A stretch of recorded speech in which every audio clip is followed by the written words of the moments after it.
finale to Be a PuppyCat's most recent season, and the current ending to the franchise as a whole, starts off innocuously enough. Catching up with Deckard and the cooking shenanigans he's been up to all season provides both a sense that this is a special episode worthy of being the last one, while also keeping the expectation for chaos fairly minimal. Deckard is probably going to come back home, meet up with Bee, tell her he's quitting, she'll convince him not to, and the happy little story beat this season feels destined for shall be delivered. But then we cut to the ever so goofy warlocks, who have suddenly found themselves reacquainted with the ever so lovable Mooley. It's a nice little reminder of what has ostensibly been the quasi-focus of the season.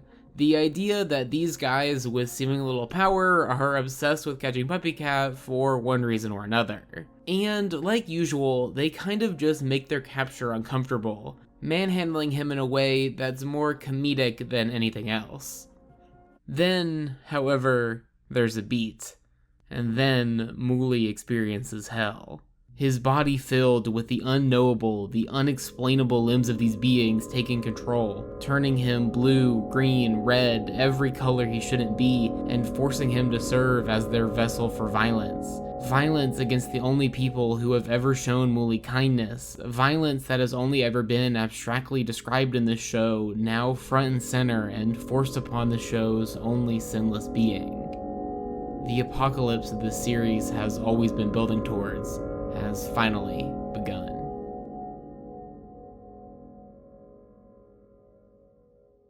Getting to the titular characters, they begin this episode by doing what they've procrastinated doing for the past 12, and finally starting to clear some of their junk from the bottom of the ocean.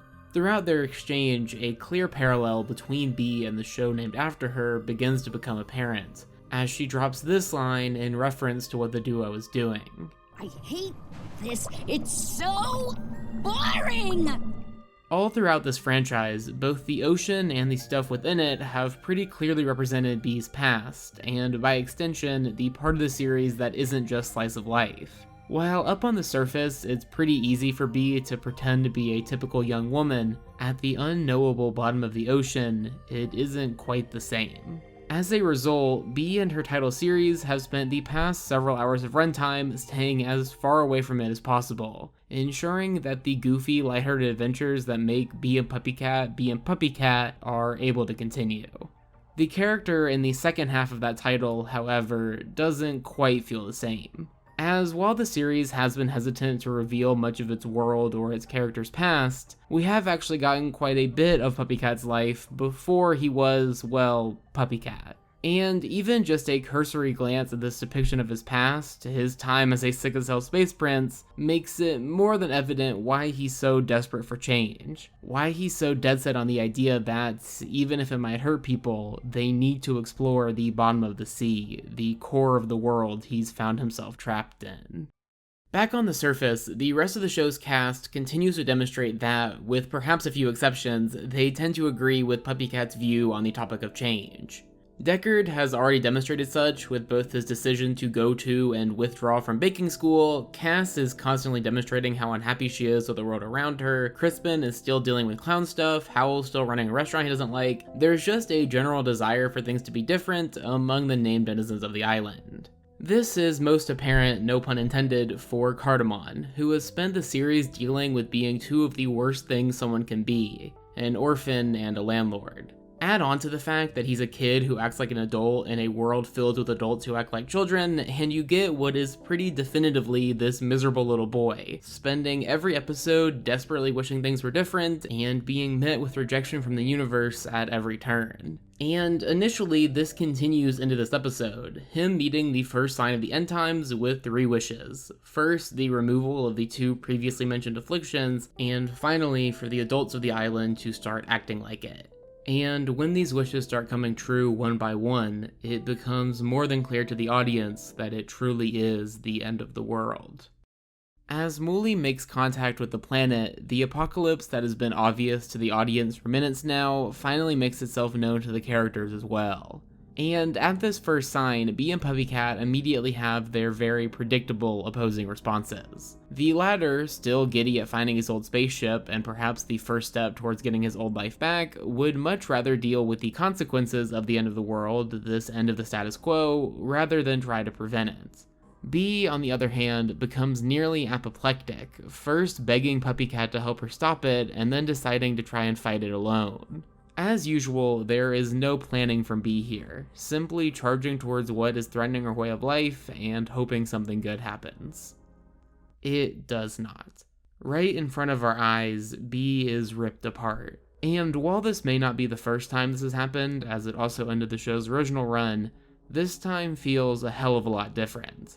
Whereas the events on Donut Planet effectively destroyed Bee's current relationship with Deckard, one that was built on the idea that they shared a typical human connection, what was done to Bee here ends her relationship with everything. In one moment, she is no longer tethered to this world, to her body, to this idea that things must stay the same forever. Bee has become something else entirely, both literally as her innards transform into 5 ethereal copies of herself, as well as from a story perspective, escaping her role as a character and her own series for its final few minutes. Towards the end, Cardamon's now awakened mother gives the remaining conscious characters a choice. Either jump off the island to preserve some semblance of their typical life, or get ready for the ride of a lifetime. And out of every single named character we know on this island, none of them take the jump. During its final minute or so of existence, Bee and PuppyCat makes no attempt to explain what's going to happen to its protagonist. We vaguely get to see some signs that she's going to be okay, but what that will look like in a practical sense is just not something the series was willing to share. What is evident, however, is that when she does wake up, in whatever form that takes, she will find herself in a world that no longer resembles the one in which she lost consciousness, a world lacking the predictability she once relied on. Bee is a character that has done everything possible to avoid long-term change, hence why the series is built partially around the idea of temp jobs, and yet now she will be forced to figure out an entirely new life in an entirely new setting. It would have been really interesting to see. While Bee and PuppyCat is not technically dead, it might as well be, with the partial acquisition that once gave people hope about to reach its 3rd anniversary with nothing but a surprisingly active merch-pushing social media presence to show for it.